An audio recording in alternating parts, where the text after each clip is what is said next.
Hozir esa istiqlolimiz shodiyonasi arafasida bilamizki, o'sha tumanlarda, hududlarda bayram tadbirlari bo'lib o'tyapti. Ana shunday tadbirlardan biriga e'tiborimizni qaratamiz. Bayramona lavhamiz bor. Undan so'ng biz yana suhbatimizni birgalikda davom ettiramiz. Fayzli kun studiyasidan bayram zavqini birgalikda his etamiz. Marhamat. Marhamat.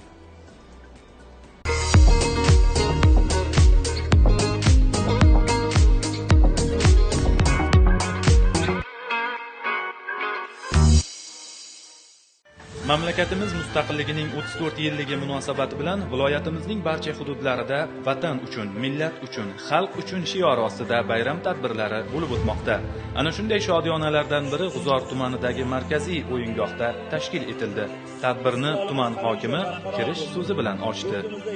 Barchangizni siz orqali tumanimiz ahlini mamlakatimiz mustaqilligining 34 yilligi bilan samimiy tabriklayman.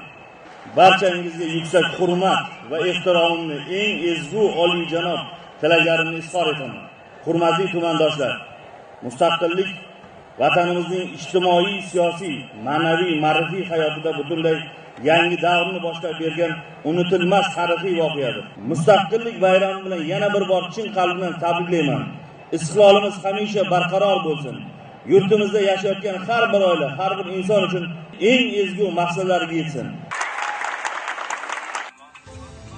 Tadbir ko'tarinki ruhda davom etdi. Unda vatanni ulug'lovchi hamda madh etuvchi she'rlar, sadoqat va muhabbatni tarannum etuvchi go'zal qo'shiqlar yangradi.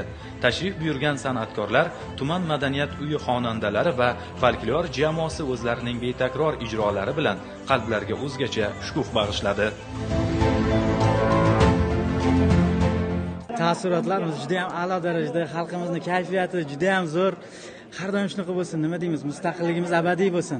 Mustaqilligimizning 34 yilligi mana shunaqa go'zal, tantanali ravishda o'tdi. G'uzorliklar a'lo kayfiyatda. Ko'rayotgan bo'lsangiz, kuningiz, bugungi kuningiz a'lo darajada o'tishini tilab qolamiz. Yurtdoshlarimizning yuzlarida shukronalik, bolajonlarimizning esa shodligi cheksiz. Tinch yurtga bayramlar, to'ylar yarashadi. Ozod va obod vatanga tantanalar fayz kiritadi. Hududlar bo'ylab tashkil etilayotgan bu kabi bayram tadbirlari, madaniy ma'rifiy uchrashuvlar xalqimiz qalbida vatanparvarlik ruhini ortishiga, umummilliy birdamlik rishtalarini mustahkamlanishiga, do'stlik, mehr-oqibat tuyg'ularini shakllanishiga, bag'rikenglik va totuvlik muhitini kengayishiga zamin yaratadi.